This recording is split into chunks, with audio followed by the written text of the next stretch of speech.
অন্তর্বর্তী নয় স্থায়ী জামিন পেলেন সিপিএমের নিরাপদ সর্দার। নিরাপদ সর্দারের বিরুদ্ধে কোনো বিরূপ রিপোর্ট নেই, হেফাজতে নিয়ে জিজ্ঞাসাবাদের প্রয়োজন নেই, স্থায়ী জামিন দিয়ে জানালেন বিচারপতি দেবাংশু বসাকের বেঞ্চ। ডিভিশন বেঞ্চে রিপোর্ট দিলেন বসিরহাটের পুলিশ সুপার। আপনারা জানেন যে বসিরহাটের পুলিশ সুপারের রিপোর্ট তলব করেছিলেন মহামান্য বিচারপতি, সেই মতো রিপোর্ট দেওয়া হয়েছে এবং রিপোর্ট দেওয়ার পর স্থায়ী জামিন দিয়ে বিচারপতি দেবাংশু বসাকের বেঞ্চ যে কথা জানাচ্ছে যে হেফাজতে নিয়ে জিজ্ঞাসাবাদের কোনো প্রয়োজন নেই, নিরাপদ সর্দারের বিরুদ্ধে কোনো বিরূপ রিপোর্ট নেই।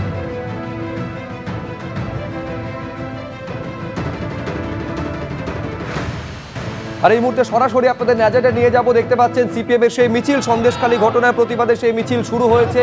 সুজন চক্রবর্তীকে আপনারা দেখতে পাচ্ছেন, উজ্জ্বল মুখোপাধ্যায় আমাদের প্রতিনিধি সরাসরি রয়েছেন। এই মিছিল নিয়ে একটা শুরুতে জটিলতা ছিল, কারণ মঞ্চ খুলে দিয়েছিল, বাধা দিয়েছিল পুলিশ, ডেকোরেটর মঞ্চ খুলে নিয়ে চলে গেছিল। এখন দেখছি তোমার পেছনে সেই মিছিল শুরু হয়েছে সিপিএমের। উজ্জ্বল,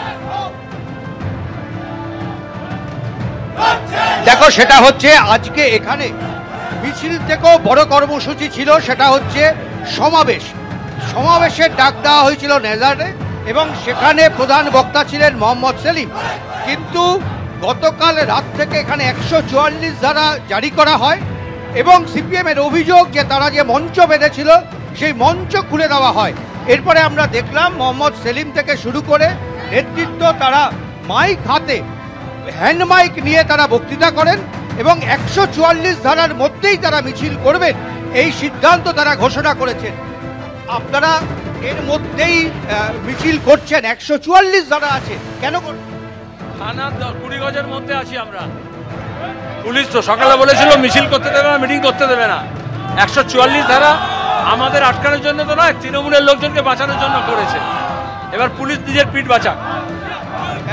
কিন্তু তার মানে 144 ধারা আছে, কিন্তু আপনারা মিছিল করবেন কারণ আপনারা মনে করেন যে জোর করে করা হয়েছে। কিসের 144 ধারা? যখন অন্যায়ের বিরুদ্ধে মানুষ লড়ছে সে মানুষকে ভয় দেখানোর জন্য। কথা ছিল অপরাধীদের ধরার কথা, ধরলো না, উল্টে নিরাপদ সর্দারকে ধরলো। আমরা বলেছিলাম আজকে সেখানে আমরা মিছিল করব, মিটিং করব, পুলিশ বলেছিল করতে দেবো না, ঢুকতে দেবো না। সব বাধা অতিক্রম করে হাজার হাজার কমে ঢুকেছে এবং পুলিশের ডাকের ডগায় মিছিল করছে। এটা হচ্ছে মানুষের শক্তি। শাহজাহানকে 6 বছরের জন্য বহিষ্কার করেছে তৃণমূল কংগ্রেস।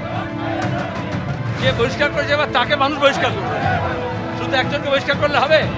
এরকম মিনাখাতে আছে, এরকম গোসাবাই আছে, এরকম বাসন্তীতে আছে, এরকম ক্যানিংয়ে আছে, গোটা রাজ্য জুড়ে এরকম লুটের রাজত্ব চলছে। এদের পালের বোঝাকে ধরতে হবে। আপনাকে স্থায়ীভাবে জামিন দেওয়া হলো, আর আপনাকে যেতে হবে না যে দেবাংশু বসাকের কোর্টে, এই সিদ্ধান্ত। ওদের তো আর কোনো রাস্তা নেই, সব রাস্তা বন্ধ ওদের। এখন দেয়ালে ওদেরও পিঠ থেকে গেছে, এত চরম অন্যায় করেছে। গোটা রাজ্যে যখন মানুষ বেরিয়েছে তখন পরিস্থিতি বাধ্য করছে এটাকে মেনে নিতে। একেবারে সরাসরি সেই ছবি, সিপিএমের মিছিলের ছবি, সন্দেশখালী ঘটনার প্রতিবাদে সিপিএমের সেই মিছিলের ছবি আপনারা দেখছেন।